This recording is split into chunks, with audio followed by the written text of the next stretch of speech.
ពូម៉ែបងប្អូនទាំងគ្នានេះគឺជាទូជាពលរដ្ឋគាត់ទៅនេសាទទៅអីចឹងពួកខែប្រាំងនៅនេះគឺអត់សូវមានទឹកទេដូចខ្ញុំថតមិញអាហ្នឹងគឺមាត់ទន្លេហើយឆក់ទ្រូនេះគឺសម្បូរត្រីមែនតើដល់ខែរត់ត្រីច្រើនណាស់ហើយថ្ងៃហ្នឹងគឺអត់សូវមានមនុស្សទេដោយសារពេលថ្ងៃពីព្រឹកអីជាពលរដ្ឋគាត់មកផ្សារមកអីហ្នឹងច្រើនហើយនៅនេះគឺលិចទឹកអស់លេងហើយ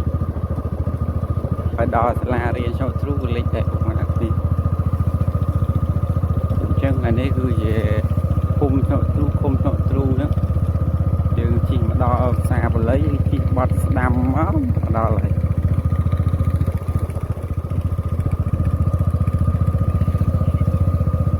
ខ្ញុំថតឲ្យពុកម៉ែបងប្អូនទស្សនាថាទៅខែទឹកឡើងជិះបើពីមុន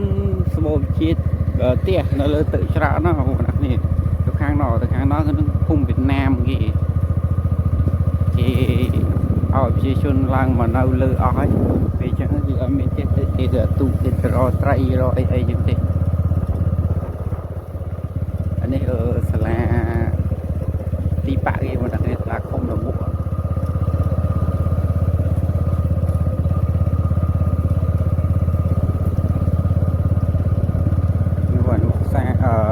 ឯងសាលារៀនឆក់ទ្រូដល់គ្នាហើយនេះហៅផ្សារឆក់ទ្រូផ្សារហ្នឹងឥឡូវគេរៀបចំចូលទាំងក្នុងស្អាតហើយអត់ស្បូរមនុស្សបើមុនគេលក់នៅខាងមុខថ្នល់ហ្នឹង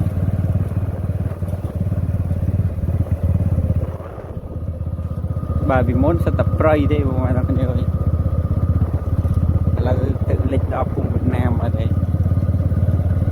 យើងទៅខាងនោះហ្នឹងភូមិក្នុងហ្នឹងភូមិវៀតណាមបើជាពលរដ្ឋនៅនឹងច្រើនណាស់សាខែលិចអីទៅអត់កើតនេះទៅសុខភាពឆក់ទ្រូតែទេតាឃុំទៅ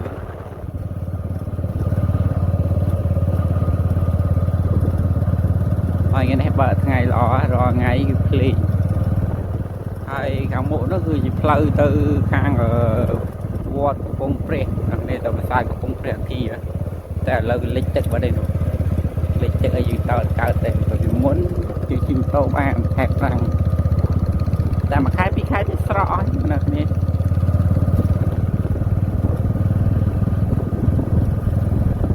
បោកខ្យងច្រើនមែនទេបងប្អូននេះ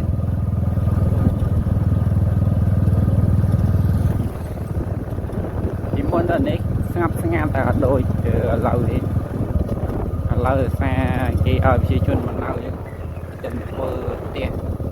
គេចែកដីឲ្យយើងនៅមកប្លង់គេជប់ឲ្យប្រជាជនទៅនៅផ្ទះទឹកនេះដែរភាពនេះស្អាតតាំងពីឡើងផ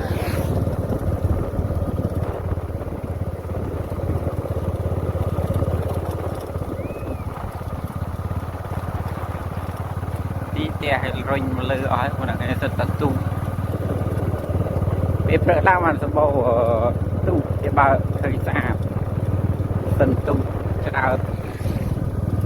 ស្អាតមួយថ្ងៃនេះអញ្ចឹងពេលថ្ងៃជាពលរដ្ឋគេទៅផ្ទះគេអស់ហើយគេទៅឡើងមកផ្សារបើពេលព្រឹកគឺគេឡើងមកទិញអីវ៉ាន់អញ្ចឹង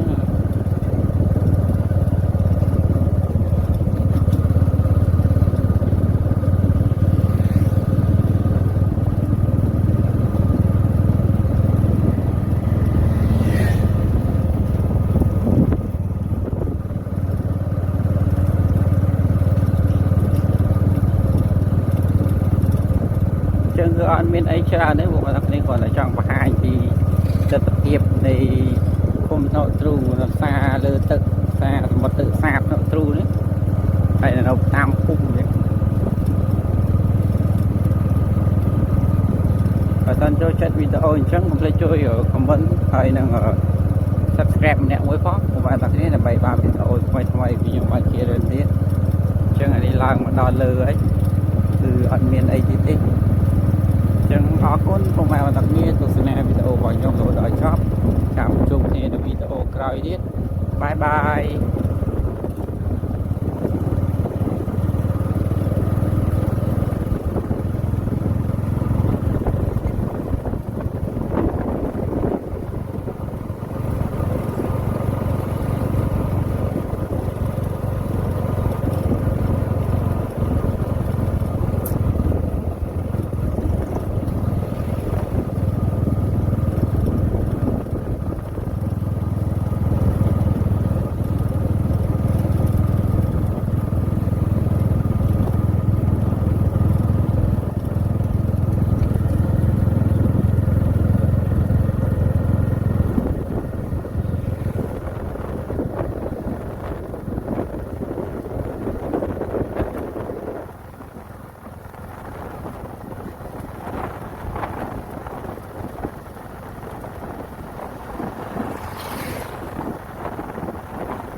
វីដេអូក្រោយទៀតពុកម៉ែអ្នកនេះអញ្ចឹងគឺវីដេអូហ្នឹងគឺមានតែប៉ុណ្្នឹងហើយបាយបាយ